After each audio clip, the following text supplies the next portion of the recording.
Hi, it's Jan from YouMakeItSimple.com, and today I'm going to walk you through a fun and enjoyable project taking a bunch of lavender and making a lavender wand.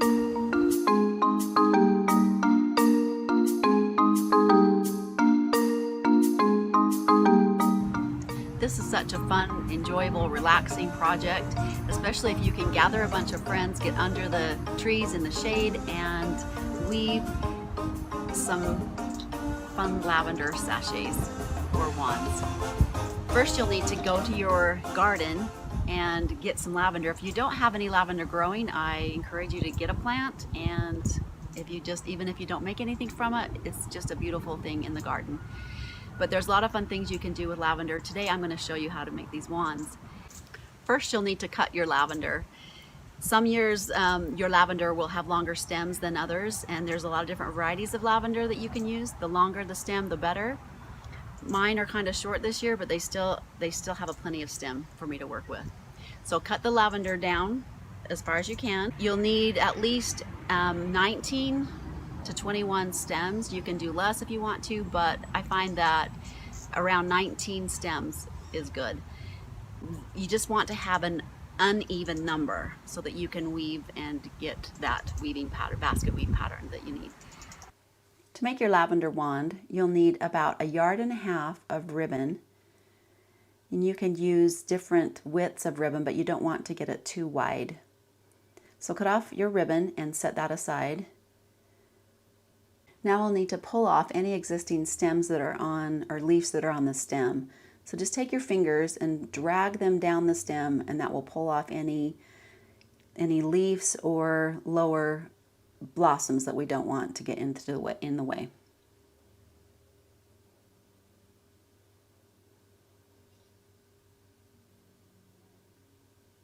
And then the amount of stems that you'll need, you'll want an uneven number. So I find that 19 to 23 stems work really well. So count out, I'm going to count out 23 stems for this bundle. So adjust the flowers and arrange them so that all the buds of the flowers, the bottom of the buds of the flowers come in the same area. And then wrap the ribbon around the bundle, leaving about 12 inches of ribbon at the end.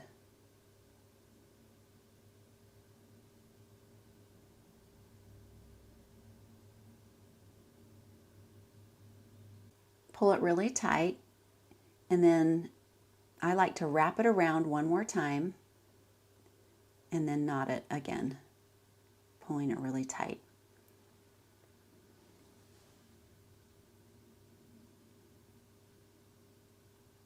We're going to leave that extra tail. We're going to pull that down and kind of tuck it into the flower bunch, and we'll use it later to tie a bow. We're going to start gently folding down the stems to create kind of a cage around the flowers. So just kind of turn it, and sometimes you'll have one break off, and that's okay. If one does break off, you'll want to break off another one so that you make sure that you have that uneven number of stems. I like to start with, that's why I am using 23 stems, so we have plenty if some do break off. So just kind of evenly space the stems around the flowers. It's kind of turning it, and it doesn't matter if they're real even because we can adjust that as we weave.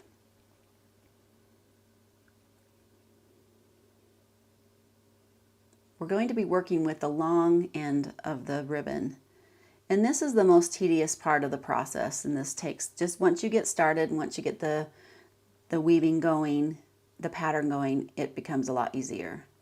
So just take your time. We're going to be weaving under one stem and then over the next one.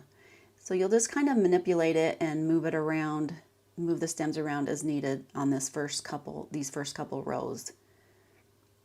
And it takes some time, but see, we're going under and over. alternating as we work around the bundle of the flowers. It's not a big deal if you mess up or if you go over twice or something. It's really not a big deal. Just try to keep that pattern going the same. It's quite relaxing, and of course it smells really good. So once you come around, you'll see that you can just continue going over and under, and it should make a basket type weave. If you get off, no worries, just get back on. If you have to go over 2 stems, that's fine.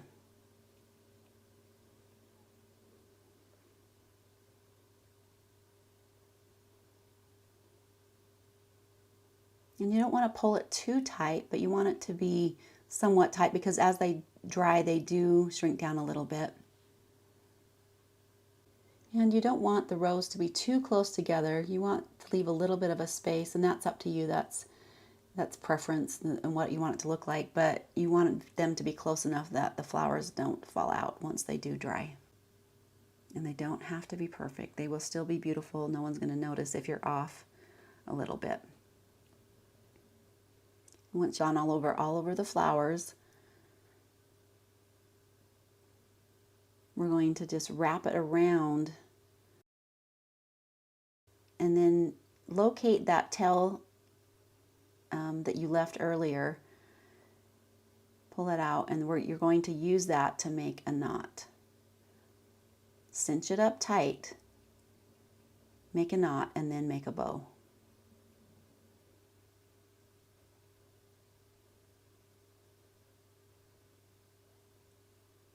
Cut the excess ribbon off, and then cut the excess stems, leaving about 2 inches at the top.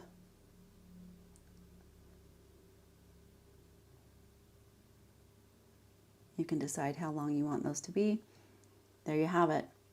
Such a fun project. These will dry. They will last for years and years.